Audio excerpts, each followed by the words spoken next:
கோ two வந்து ஜிகர்தண்டாக்கு அப்புறம் I'm very excited எப்போ இந்த படம் ரிலீஸ் ஆகும்ன்ற.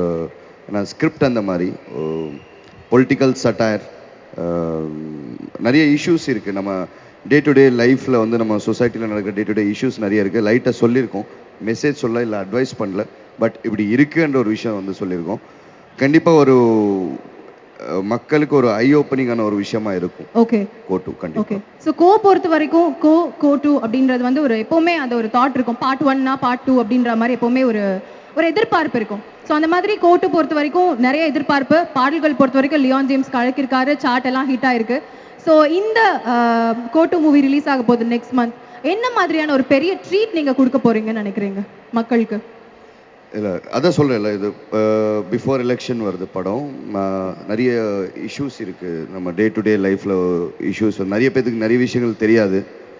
எனி பர்டிகுலர் ஏதாவது ஒரு எக்ஸாம்பிள் வந்து 0.5% நம்ம வந்து கவர்மெண்ட்டுக்கு வந்து ஸ்வச் பாரத் அப்படின்ற ஒரு டேக்ஸ் பே பண்ணிட்டு இருக்கோம். ஓகே, எதுக்குன்னு நிறைய பேருக்கு தெரியாது. நம்ம போடுற குப்பைனால அதை பே பண்ணிட்டு இருக்கோம்.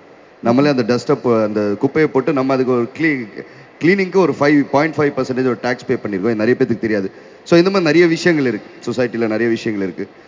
டேக்ஸ் பற்றி ஆகட்டும், why we are paying VAT, service tax என்ன, இந்த மாதிரி நிறைய விஷயங்கள் எல்லாம் இருக்குது. இதெல்லாம் படம் பார்த்தா உங்களுக்கு புரியும். ஸோ உங்களோட கேரக்டர் பொறுத்த வரைக்கும் என்ன மாதிரியான ஒரு கதாபாத்திரமா இருக்கும்? என்ன மாதிரி ரோல்ல நீங்க வரீங்க? நான் இதில் வந்து ஒரு ஜேர்னலிஸ்ட் ரோல் பண்ணியிருக்கேன். ஓகே. ஸோ ஜேர்னலிஸ்ட்ன்றது ஒரு சாதாரண விஷயம் இல்லை. ஹூ ரெப்ரசன்ட் பீப்புள், என்ன சொல்கிறாங்களோ அதுதான் உண்மை. ஓகே. ஒரு நல்லது நடந்தாலும் அதுக்கு பின்னாடி ஒரு ஜேர்னலிஸ்ட், அதை பாராட்டுறதும் ஒரு ஜேர்னலிஸ்ட், ஒரு கெட்டது நடந்தாலும் அதை தட்டி கேட்கறது ஒரு ஜேர்னலிஸ்டாக இருக்கும். ஸோ அந்த மாதிரி ஒரு ரெஸ்பான்சிபிளான ரோல் நான் பண்ணியிருக்கேன்.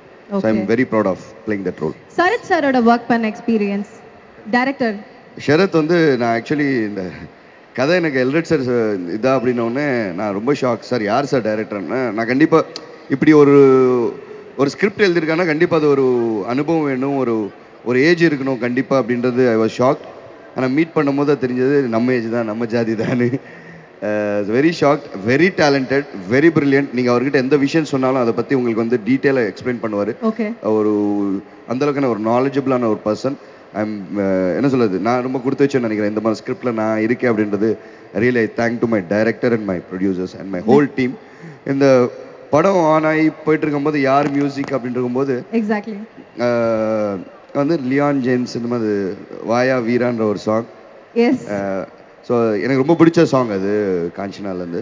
ஸோ அந்த பையன்தான் அப்படின்னும் போது ஆமாங்க சவுண்டிங் நல்லா இருந்துச்சு, புதுசாக இருக்குது அப்படின்னா. பட் ஒன்ஸ் அந்த சாங் ரெடியாகி ஆடியோ எனக்கு காமிச்சோடனே நான் ஷாக். ஏன்னா சூப்பராக இருக்குது. யாருங்க அந்த பையன் பார்த்தா அனிருத்தில் பாதி இருக்காப்ல. நல்ல பாடி பில்டர் லியான். நான் அதான் சொல்ல, அதாவது யாருமே பார்த்து நம்ம இடம் போடக்கூடாதுன்ற ஒரு விஷயம் இருக்கு இல்லையா. அந்த ஒரு எக்ஸாம்பிள் நான் லியானை பார்க்குறேன். Very talented. எப்போ எதை பேசினாலும் மியூசிக் பற்றி தான் பேசுவாப்புல. அவன் ஒர்க்கு இது அப்படின்றது. ஏன்னா அங்கே வெளியே போலியா, பாட்டி கிட்டி போலியா, கேர்ள் ஃப்ரெண்ட் கூட்டு போலியான்னு, பிரதர் ஐ எம் கமிட்டட் அப்படி. Oh sorry brother, with music brother அப்படின்னு. ஸோ அந்தளவுக்கான ஒரு டெடிக்கேட்டடான ஒரு பையன். இல்லை சொல்லுது, எனக்கு பாடல் கேட்கும்போது தெரியும். அதில் எனக்கு ரொம்ப பிடிச்ச நம்பர் வந்து உன்னை மாட்டினால். ஓகே. அப்துல் கலாம் சாரோட வரிகளில் எக்ஸாக்ட்லி அது லிசன் பண்ணும்போது உங்களுக்கு அவ்வளோ ஒரு ஃபீல் குட்டாக இருக்கும். ஒரு எனர்ஜி ஒன்று, பாசிட்டிவான எனர்ஜி ஒன்று கொடுக்கும். It's my favourite number.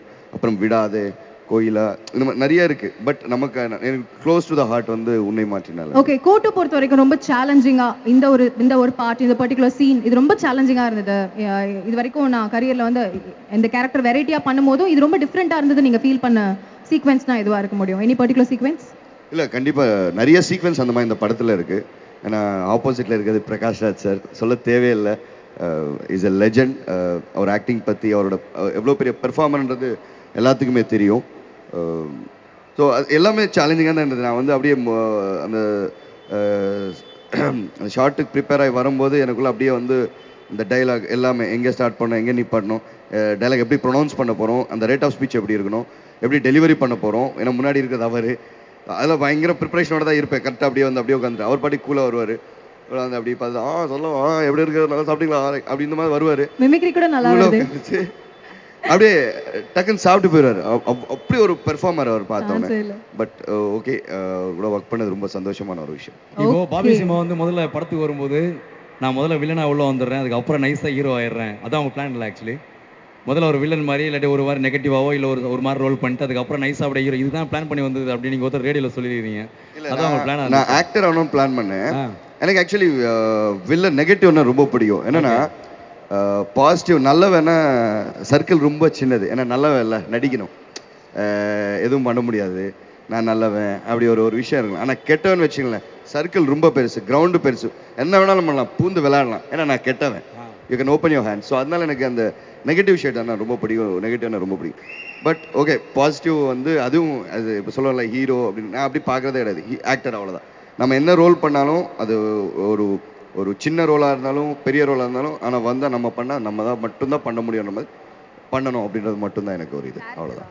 Super. So கோட்டு திரைப்படம் வந்து ஒரு வெற்றி படமாக அமைகிறதுக்கு வாழ்த்துக்கள். ஏன்னா ஒரு ஹீரோவா வந்து ஒரு பெரிய ஒரு சுமையை தூக்கி தலையில் வச்சுருக்கிறது இட்ஸ் வெரி வெரி டிஃபிகல்ட்டான டாஸ்க்கு. எப்படி இருக்குது அந்த மாதிரி இருக்கும்போது ஹீரோவா படம் வரும்போது? ஏன்னா ஒவ்வொரு படங்கள் வந்து வெற்றி படங்களாக வந்துட்டு இருக்குது, சில படங்கள் போறது உண்டு. பட் எப்படி அண்ட் டவுன்ஸ் கண்டிப்பா இருக்கும். அது கூட பார்க்கட்டு என்ன தலைவர் சொன்ன மாதிரி கீழே சோதனையை சந்திச்சாதான் சாதனை பண்ண முடியும். தலைவர் சொன்னதுதான். சரி டவுன் இருக்கும் கண்டிப்பா. டவுன் இல்லாம உங்களுக்கு அப்ஸ் கிடைக்காது. கண்டிப்பா டவுன் பார்த்தாதான் அடுத்து ஏறுறபடி ஸ்ட்ராங்கா ஏறணுன்ற ஒரு லெசன் கிடைக்கும் நமக்கு கண்டிப்பா. வெரி அந்த ஹீரோ நான் அப்படி பார்க்கறது இல்லைங்க. இந்த ஹீரோ படம் லீட் பண்றோம் அவ்வளோ. I am just leading the script and the story, அவ்வளோதான். அப்படியே தான் பார்க்குறது தவிர்த்து ஹீரோன்னு ஒரு ஹீரோயின் கொடுப்பாங்க டான்ஸுக்கு பிடிக்காது. ஆக்சுவலாக எனக்கு அந்த மாதிரி பண்றதில்ல. பட் கதையை லீட் பண்றேன், அவ்வளவுதான். கோட்டோட கதை பார்க்கணுமா, ஸ்டோரி பார்க்கணும்னா May 6 போய் எல்லாரும் தியேட்டர்ல கண்டிப்பா பார்க்கணும். சோ ஸ்டோரி பத்தி நான் சொல்ல மாட்டேன். But it's an absolute amazing script ன்னு சொல்லலாம். And it's a political thriller. And it's a right time for people, for us to kind of spread awareness. நம்ம சைடுல இருந்து எவ்வளவு முடியும் அவ்வளவு சொல்லலாம். ஸ்டோரியில வந்து நிறைய சோஷியல் காசஸ், சோஷியல் இஷ்யூஸ் பத்தி பேசிருக்கிறோம். பட் யாருக்கும் போர் அடிக்காது பாக்குறப்போ. அது சோஷியல் மெசேஜ் மாதிரி போரிங்கா கண்டிப்பா இருக்காது. It's something that people will enjoy watching. ரொம்ப ஃபன்னியா, ஹிலேரியஸா, ஹியூமரஸா இருக்கும். So May 6th படம் ரிலீஸ் ஆகுது. First of all, thank you so much for all of you. Thank you so much to all of you for coming here. அது தமிழ்ல சொல்றீனா எல்லாரும் புரிஞ்சிரும். எல்லாருக்கும் நன்றி, நீங்க எல்லாம் இங்க வந்தீங்க to see our Leon perform and to support our team, to support our movie. So எல்லாருக்கும் நன்றி. சூப்பர். ஏற்கனவே வந்து தமிழ் அவ்வளவு பெர்ஃபெக்ட் இல்ல, கொஞ்சம் மேனேஜ் பண்ணலாம். எங்க இருக்கீங்க? சென்னையில எங்க இருக்கீங்க நீங்க? ஏன் இல்ல சும்மா கேக்குறேன். எல்லாரும் இப்போ அங்க அட்டா போட்டுடுறாங்க. வேண்டாம் அப்புறம் சொல்லலாம்.